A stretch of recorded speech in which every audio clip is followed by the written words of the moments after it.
நண்பர்களுக்கு வணக்கம்.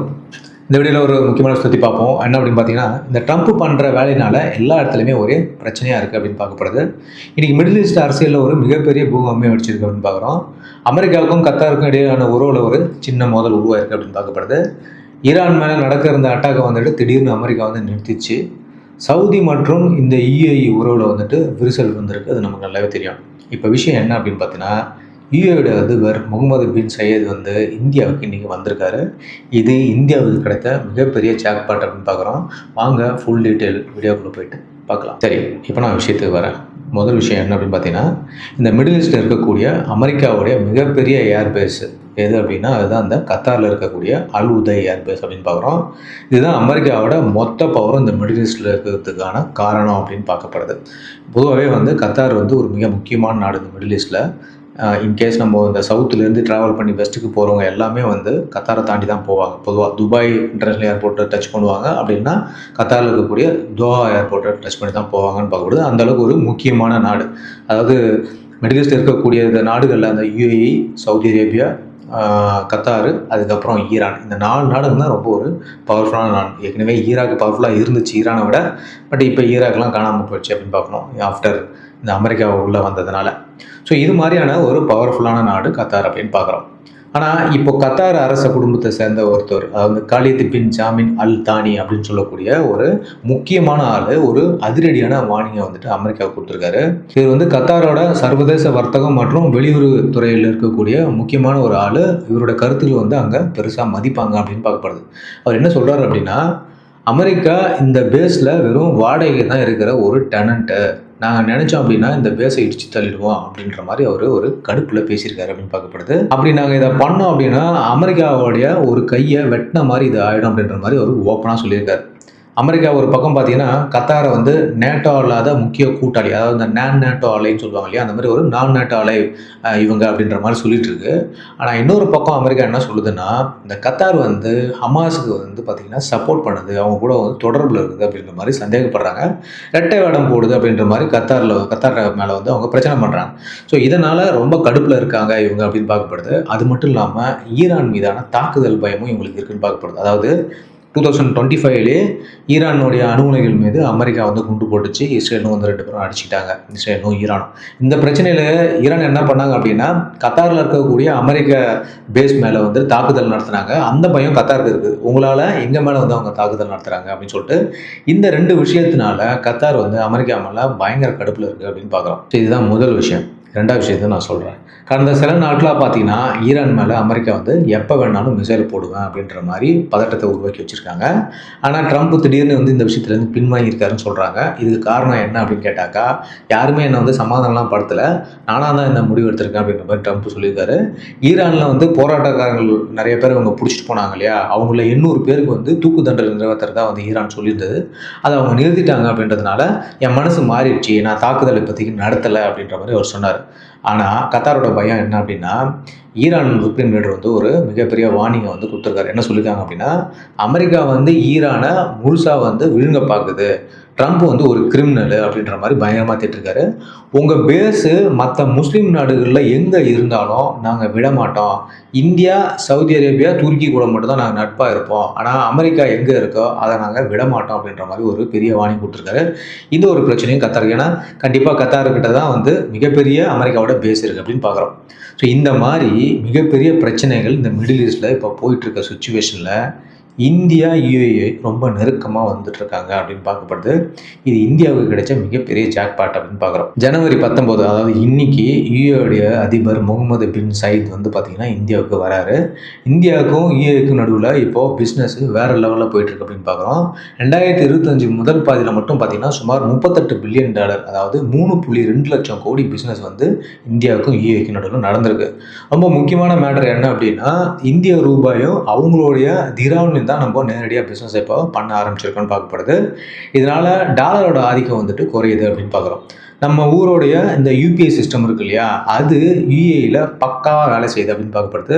இது உண்மையாவே நம்ம நாட்டுக்கு கிடைச்ச ஒரு மிகப்பெரிய டிஜிட்டல் வெற்றி அப்படின்னு பார்க்குறோம். நம்ம யூபிஐ, அதாவது யூனிஃபைடு பேமெண்ட்ஸ் இன்டர்ஃபேஸ் சிஸ்டம் இருக்கு இல்லையா, அதுவும் யுஏஇயோட அதிகாரப்பூர்வமான முழு நடைமுறைக்கு இப்போ வந்துருச்சு அப்படின்னு பார்க்குறாங்க. பிப்ரவரி 2024 அன்னைக்கு நம்ம பாரத பிரதமர் யுஏஇ போனப்போ அபுதாபியில் வச்சு ஒரு வரலாற்று சிறப்புமிக்க ஒப்பந்தத்தை வந்து கையெழுத்து போட்டாங்க. இந்தியாவுடைய என்பிசிஐ இன்டர்நேஷனல் பேமெண்ட் லிமிடெட் வந்து யுஏஇயுடைய அல் எத்தியாட் பேமெண்ட் நிறுவனம் கூட ஒன்றா சேர்ந்து இந்த வேலையை ஆரம்பித்தாங்க அப்படின்னு பார்க்குறோம். சப்போஸ் நீங்கள் இப்போ துபாய்க்கு போனால் கூட கையில் காசு இல்லை அப்படின்னா கவலையே பட வேணாம், நம்ம ஊர் ஆப் அங்கே வேலை செய்யும் அப்படின்னு பார்க்கப்படுது. யுஏஇயில் வேலை பார்க்க கிட்டத்தட்ட 35 லட்சத்துக்கும் மேலே இருக்கக்கூடிய இந்தியர்கள் வந்து இனிமேல் ரொம்ப கம்மியான சார்ஜ்லையும் மொபைல் ஆப் மூலியமாகவே வேகமாக வீடுகளுக்கு காசு அனுப்ப முடியும் அப்படின்னு பார்க்குறோம். இந்திய ரூபாயோட மதிப்பு இப்போ உலக அளவில் உயர்ந்திருக்கு அப்படின்னு பார்க்குறோம். சப்போஸ் துபாயில் போய் ஒரு காஃபி குடிக்கணும்னா கூட நீங்கள் இப்போ நம்ம ஊர் ஃபோன்பேவோ இல்லை கூகுள் பே மூலியமாகவே பே பண்ணலாம் அப்படின்னு சொல்லலாம். இது வந்து ஒரு அடிஷ்னல் பாயிண்ட்டு. சரி, இப்போ நான் முக்கியமான விஷயத்துக்கு வரேன்.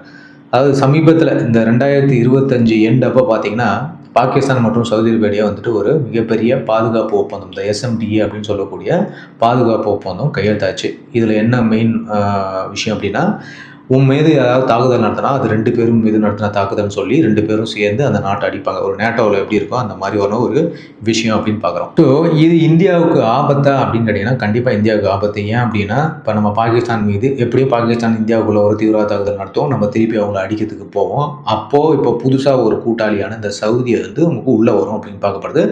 கண்டிப்பாக அப்போ நமக்கும் சவுதிக்கான உறவு வந்து விரிசல் விடுறதுக்கான வாய்ப்பு இருக்குது. ஏன்னா அப்படி தான் துருக்கி வந்துச்சு. இப்போ துருக்கி கூட முக்கால்வாசி கிட்டத்தட்ட 90% நம்ம எந்த உறவுமே வச்சுக்கிறது இல்லை அப்படின்னு பார்க்குறோம். மேலும் பார்த்தீங்கன்னா இதில் இந்த துருக்கியும் இப்போது இணைய போகுது இந்த அமைப்பில் அப்படின்ற மாதிரி ஒரு பேச்சும் போயிட்டுருக்கு. அவங்க இணைஞ்சிருவாங்கன்னு பார்க்கப்படுது.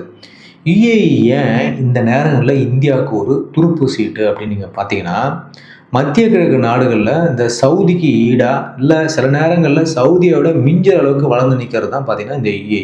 ஏன்னா துபாய் வந்து மிகப்பெரிய ஒரு இடம் மிடில் ஈஸ்டில் அப்படின்னு நம்ம பார்க்குறோம். அவங்க கூட இந்தியா வச்சிருக்கிற நெருக்கம் வந்து பல காரணங்களுக்காக இது ஒரு ஜாக்பாட் அப்படின்னு சொல்கிறோம். முதல் ரீசன் என்னென்னா, சவுதி மற்றும் யுஏஇயோட மோதல். சமீப காலமாக பார்த்தீங்கன்னா வர்த்தகம் மற்றும் கொள்கைகளால் சவுதிக்கும் யுஏஇக்கும் இடையே சின்ன சின்ன விரிசல்கள்லாம் இருந்துட்டு வருது அப்படின்னு பார்க்கப்படுது. இதை இந்தியா வந்து சரியாக பயன்படுத்தினேன். யுஏஇயை தன்னோட பக்கம் வந்து வச்சுக்கணும் அப்படின்னு நம்ம பார்க்குறோம். ஏன் இந்த சவுதிக்கும் யுஏஇக்கும் வந்து இப்போ மிகப்பெரிய ஒரு குடைச்சலாக ஆயிடுச்சு பிரச்சனைகள் அப்படின்னு பார்த்தீங்கன்னா, இந்த எமனில் ஒரு விஷயம் நடந்தது இல்லையா, அதாவது சவுதி அரேபியா என்ன சொல்லுது அப்படின்னா எமன் நாட்டை ஒன்றா வச்சுக்கணும் அப்படின்ற மாதிரி பார்க்குறாங்க. அங்கே இருக்கக்கூடிய அந்த மெயின் கவர்மெண்ட்டுக்கு வந்து இவங்க சப்போர்ட் பண்ணுறாங்கன்னு பார்க்கப்படுது. ஆனால் யுஏஇ என்ன சொல்லுது அப்படின்னா, எஸ்டிசின்னு சொல்லக்கூடிய அந்த சதர்ன் டிரான்சிஷனல் கவுன்சில்னு சொல்லிட்டு ஒரு பார்ட்டி அங்கே இருக்குது, தனி ஒரு இயக்கம். அந்த இயக்கத்தை வந்து பார்த்தீங்கன்னா இவங்க வளர்த்து விட்றாங்கன்னு பார்க்கப்படுது. இந்த இயக்கத்தினோட கோரிக்கை என்ன அப்படின்னாக்கா, எமனை வந்து 2ஆக பிரித்து தெற்கு எமன் அப்படின்னு சொல்லிட்டு ஒரு தனி நாடை உருவாக்கணும் அப்படின்றதான். தனி நாடு உருவாச்சு, தெற்கு எமன் சொல்லிட்டு ஒரு நாடு உருவாச்சுன்னா அது யுஏஇக்கு அதிக பெனிஃபிட் தரும் அப்படின்னு பார்க்கப்படுது. அந்த ஏடன் போர்ட் வந்துட்டு யுஏயோட கண்ட்ரோல் வரும்னு பார்க்கப்படுது. அவங்க பெனிஃபிட்காக அங்கே அதை சப்போர்ட் பண்ணுறாங்க அப்படின்னு பார்க்குறோம். ஸோ இந்த ஒரு விஷயத்தில் 2 நாடுகளுக்கும் சுத்தமாக ஒத்து போகல அப்படின்னு பார்க்கப்படுது. இது பாயிண்ட் நம்பர் 1. பாயிண்ட் நம்பர் 2 என்ன அப்படின்னு பார்த்தீங்கன்னா, I3U3 கூட்டணி. இதனோட I3U3 கூட்டணி அப்படின்னு கேட்டிங்கன்னா, இந்தியா, இஸ்ரேல் மற்றும் யுஏஇ இந்த 3 நாடுகளும் சேர்ந்து மேற்கத்திய குவாட் அப்படின்ற ஒரு விஷயத்தை அமைக்கணும் அப்படின்னு சொல்கிறாங்க. எப்படி வந்து பாகிஸ்தான், துருக்கி, சவுதி வந்து இருக்கோ, இப்போ ஒரு கூட்டணியாக அவங்க மாறிட்டு வராங்களோ, அதே மாதிரி நம்மளும் ஒரு கூட்டணியாக அங்கே உருவாக்கணுன்றது தான் இப்போ கட்டாயமாகவே நமக்கு இருக்குது. கண்டிப்பாக இப்படி ஒரு கூட்டணியை வந்து நம்ம அமைச்சாதான் இவங்கள எதிர்க்க முடியும் அப்படின்ற மாதிரி பார்க்குறோம். அடுத்தது பொருளாதார ஜாம்பவான். இந்தியாவும் சரி, யுஏயும் சரி எக்கனாமிக்கலாக ரொம்ப ஸ்ட்ராங்கான நாடுங்க அப்படின்னு பார்க்கப்படுது. 2024-25 நிதியாண்டில் மட்டும் பார்த்தீங்கன்னா இந்தியா யுஏயோட வர்த்தகம் கிட்டத்தட்ட 100 பில்லியன் வந்து தாண்டி போயிடுச்சு அப்படின்னு பார்க்கப்படுது. அதாவது சுமார் 9 லட்சம் கோடி ரூபாய்க்கு இடையில நம்ம வந்து வியாபாரம் பண்ணியிருக்கோம். இதில் 90% இந்திய பொருட்களுக்கு 0 டியூட்டி வந்து தான் வந்து துபாயில் போடுறாங்க அப்படின்னு பார்க்கப்படுது. ஸோ அதனால் பார்த்தீங்கன்னா யுஏயோடைய பிரசிடென்ட் இந்தியா வர்றது வந்து நமக்கு மிக முக்கியமான ஒரு விஷயம் இன்றைக்கி அவர் வந்திருக்குது அப்படின்னு பார்க்குறோம்.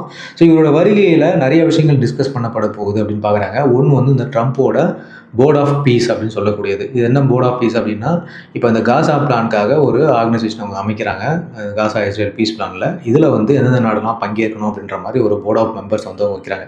இதோட ஹெட் வந்து ட்ரம்ப் இருப்பார், அப்புறம் வந்து டோனி பிளேர் பழைய பிரிட்டிஷோடைய பிரைம் மினிஸ்டர் இருப்பார். இந்த மாதிரி நிறைய முக்கியமான ஆட்கள்லாம் இவங்க சேர்க்குறாங்கன்னு பார்க்கப்படுது. இதுக்கு நம்ம பிஎம் மோடிக்கும் வந்து ஒரு அழைப்பிதழ் வந்து கொடுத்துருக்காரு ட்ரம்ப். அடுத்தது பார்த்தீங்கன்னா சவுதி மற்றும் யுஏயோட மோதலை தான் நான் சொன்னேன் இல்லையா, இந்த எமன் கிரைசிஸை இதை நம்ம யூட்டிலைஸ் பண்ணிக்கணும் அப்படின்னு பார்க்குறோம். அடுத்தது டிஜிட்டல் ஜாக்பாட், அதாவது ஃபின்டெக் மற்றும் ஏஐ இதில் வந்து அவங்க அதிக இன்வெஸ்ட்மெண்ட் பண்ண போகிறாங்க. அதை நம்ம யூஸ் பண்ணிக்கணும். அடுத்தது ட்ரேட் அண்ட் எனர்ஜி. கண்டிப்பாக வந்து நம்ம துபாயிலேருந்து ஆயில் இறக்குமதி பண்ணலாம், அதுக்காக யூஸ் பண்ண முடியும். அடுத்தது பார்த்திங்கன்னா பிரிக்ஸ் மாநாடு. இந்த வருஷம் பார்த்திங்கன்னா பிரிக்ஸை வந்து நடத்துறது இந்தியா தான் வந்து சேர்மனாக இறங்கி இந்தியாவில் நடத்துது. ஸோ இதில் வந்து நம்ம யூஏஇ இணைக்கிறதுக்கான வாய்ப்புகள் இருக்குது. அதுக்கு அவங்கள கம்பல் பண்ணி நம்ம உள்ளே கொண்டு வரணும் அப்படின்னு பார்க்குறோம். யூஏஇயோட இந்த சாவரன் வெல்த் ஃபண்ட்ஸ் அப்படின்றது வந்து பார்த்திங்கன்னா இந்தியாவில் டேட்டா சென்டர், ரயில்வே மற்றும் இந்த ரினியூவபிள் எனர்ஜி இதில் பில்லியன் கணக்கில் வந்து முதலீடு செய்கிறாங்க அப்படின்னு பார்க்கப்படுது. இதை நம்ம யூட்டிலைஸ் பண்ணணும். பொதுவாகவே யூஏஇ பார்த்திங்கன்னா இந்த காஷ்மீர் விவகாரத்தில் இந்த ஓஐசின்னு சொல்லிட்டு இந்த ஆர்கனைசேஷன் ஆஃப் இஸ்லாமிக் கவுன்சில் அப்படின்னு சொல்லிட்டு ஒன்று இருக்குது. அதாவது இஸ்லாமிய நாடுகளுடைய ஒரு ஒத்துழைப்பு அமைப்பு. இந்த கூட்டத்தில் பாகிஸ்தானும் துருக்கியும் பார்த்திங்கன்னா எப்போதுமே இந்தியாவுக்கு எதிராக வந்து பேசுவாங்க. துருக்கி வந்து இந்த விஷயத்தை எடுத்துகிட்டு கொடுத்துருக்குன்னு பார்க்கப்படுது.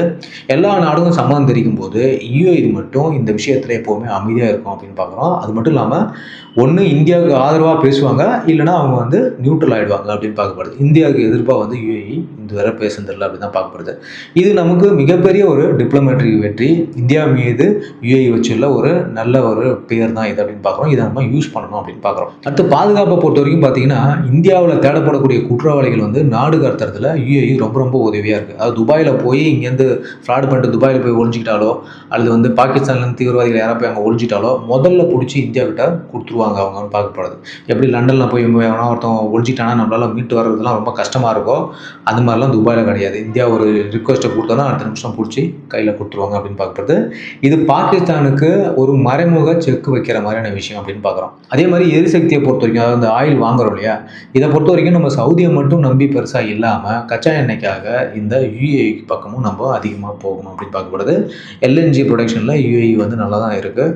அவங்ககிட்டேருந்து நம்ம எல்என்ஜியை அதிகமாக எடுக்கணும் அப்படின்றது தான் இங்கே மிகப்பெரிய வாதம். ஓகே மக்களே, இந்த விஷயம் நான் என்ன சொல்லியிருக்கேன் அப்படின்னா, மிடில் ஈஸ்டில் இப்போ நடந்துட்டு இருக்கிற இந்த குழப்பம், அது போக இந்த சவுதி, துருக்கி, பாகிஸ்தான் இவங்களுடைய இந்த நெக்ஸஸை நம்ம எப்படி சமாளிக்கலாம் அப்படின்றதுக்கான ஒரு விஷயந்தான் நம்ம வந்து இங்கே சொல்லியிருக்கோம்.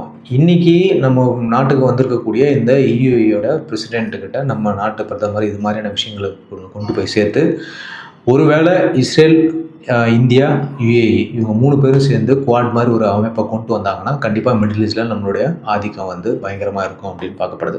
ஓகே, ஸோ வீடியோ இன்ஃபர்மேட்டிவாக இருக்கும் நம்புகிறேன். கண்டிப்பாக உங்கள் கருத்துக்களை நீங்கள் தெரிவிங்க. இன்கேஸ் இந்த 3 பேரும் சேர்ந்து ஒரு குவாட் அமைப்பை உருவாக்கினாங்கன்னா அது ஒரு பலம் பொருந்திய அமைப்பாக இருக்குமா இல்லையான்றதை உங்களோட கருத்தில் நீங்கள் தெரிவிங்க. மேலும் அடுத்த ஒரு இன்ஃபர்மேட்டிவ் வீடியோவில் சந்திக்கிறேன். சேனலை சப்ஸ்கிரைப் பண்ணுங்கள். நிறைய பேர் பார்க்குறீங்க, சப்ஸ்கிரைப் பண்ண மாட்டேன்றீங்க. தயவுசெய்து சப்ஸ்கிரைப் பண்ணுங்கள். உங்கள் கருத்துக்களை தெரிவிங்க. லைக் பண்ணுங்கள், ஃப்ரெண்ட்ஸ்லாம் ஷேர் பண்ணுங்கள். மீண்டும் அடுத்த ஒரு இன்ஃபர்மேட்டிவ் வீடியோவில் சந்திப்போம். தேங்க்யூ. Bye. Jai.